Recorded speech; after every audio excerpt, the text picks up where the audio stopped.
got to change. You know, you might have to have a heavier head. You know, you're out here on the river and you're fishing in current and you use a 4-ounce head. You get up somewhere and you're behind some rocks where there is no current, you switch back to that lighter head. But just use the lightest weight that you can get away with.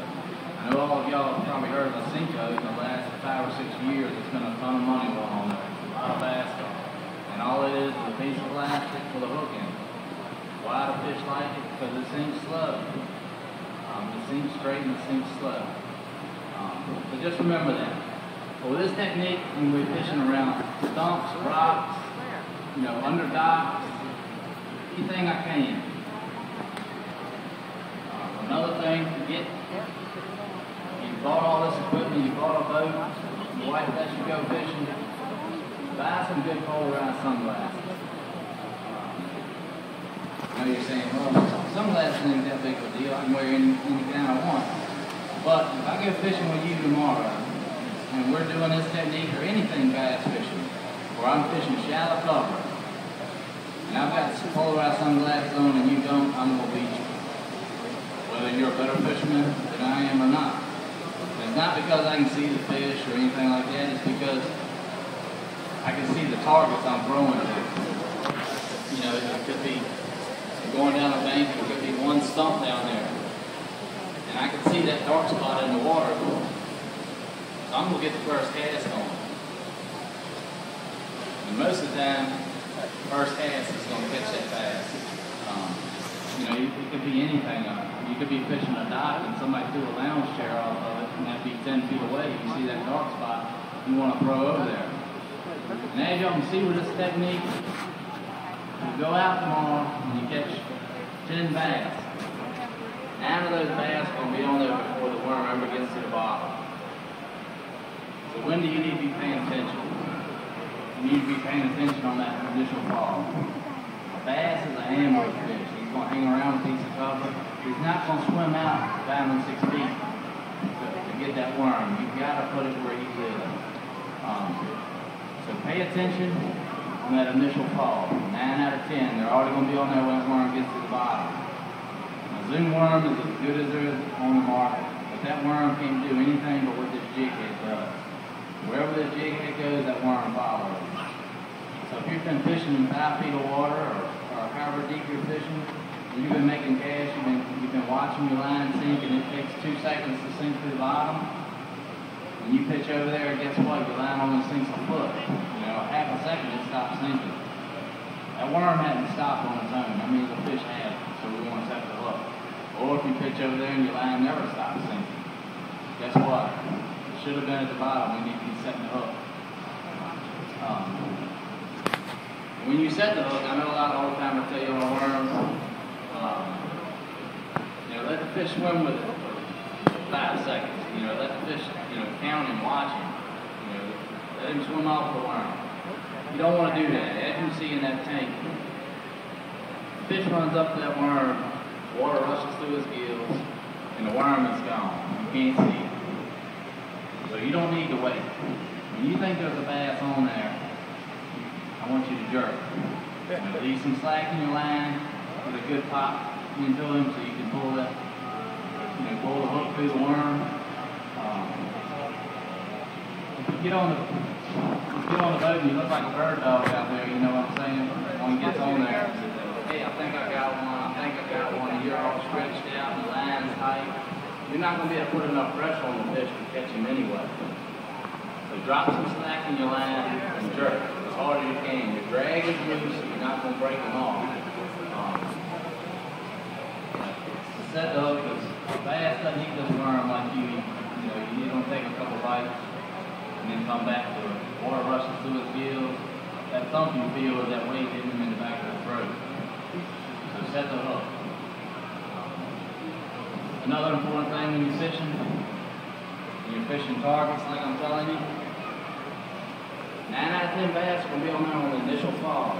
So we don't want to waste, you know, all day working this worm all the way back to the boat. Not saying that you can't catch fish.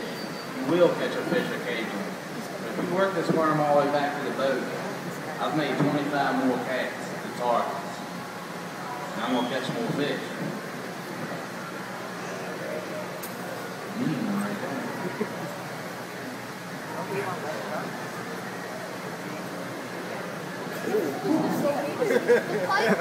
What I'm saying is, don't work this worm all the way back to the boat. I guess it must be like it too. You let it sink to the bottom, you're really paying attention because you know 95% of the time the bass is already going to be on there.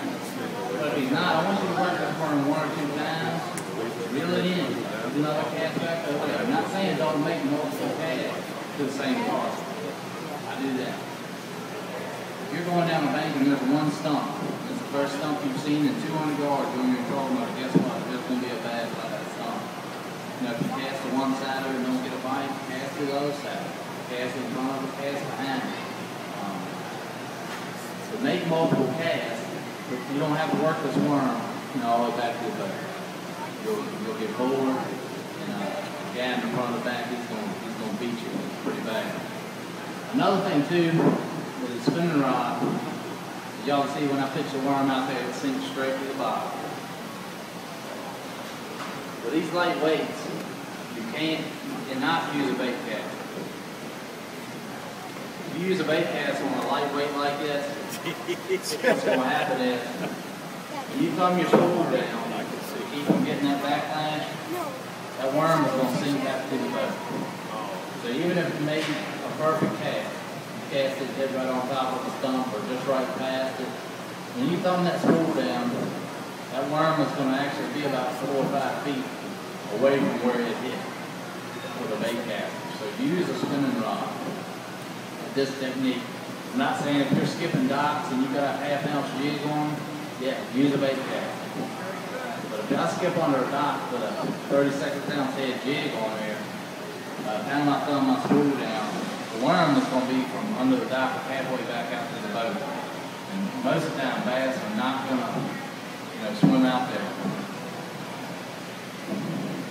Watch it there. What happened?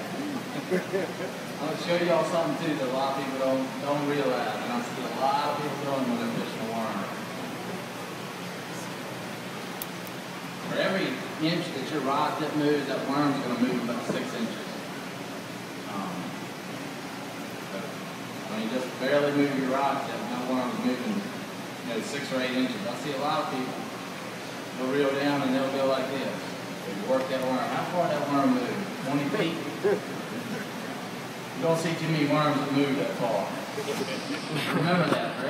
For every inch your rod tip moves, that worms will move 4 to 6 inches. That's about what you want it to do. You don't want to raise your rod tip way up and down. I know y'all see Bill Vance doing that on TV. You never see a boat waking in any of his TV shows either. Just keep that in mind. One will stay off here and show you what it looks like in the tank. They ain't gonna give me the opportunity. Just remember that. A lot of people forget that. And I say that, you know, you've been fishing for a couple hours and you end up fighting, you're getting bored, and you just start working your rod like crazy. You're not going to catch any bass. A lot of people ask me, what colors do you use? I try and keep it simple. And I'm sure if you think back, every time you come into the store or any other store, you're buying 3 or 4 colors of worms. Huh? Oh, what are you doing up there? But you got a box, a worm box, probably got a couple of them, and you've got 25 colors in there. But when you come to the store, you're always buying the same 3 or 4 colors. So those are the only ones you're using. I'm not saying you can't catch a bass on a pink worm or a white worm or whatever color worm. But I want you to use the color worms that you have confidence in. If you don't have confidence in the worm, you're not going to get many bites.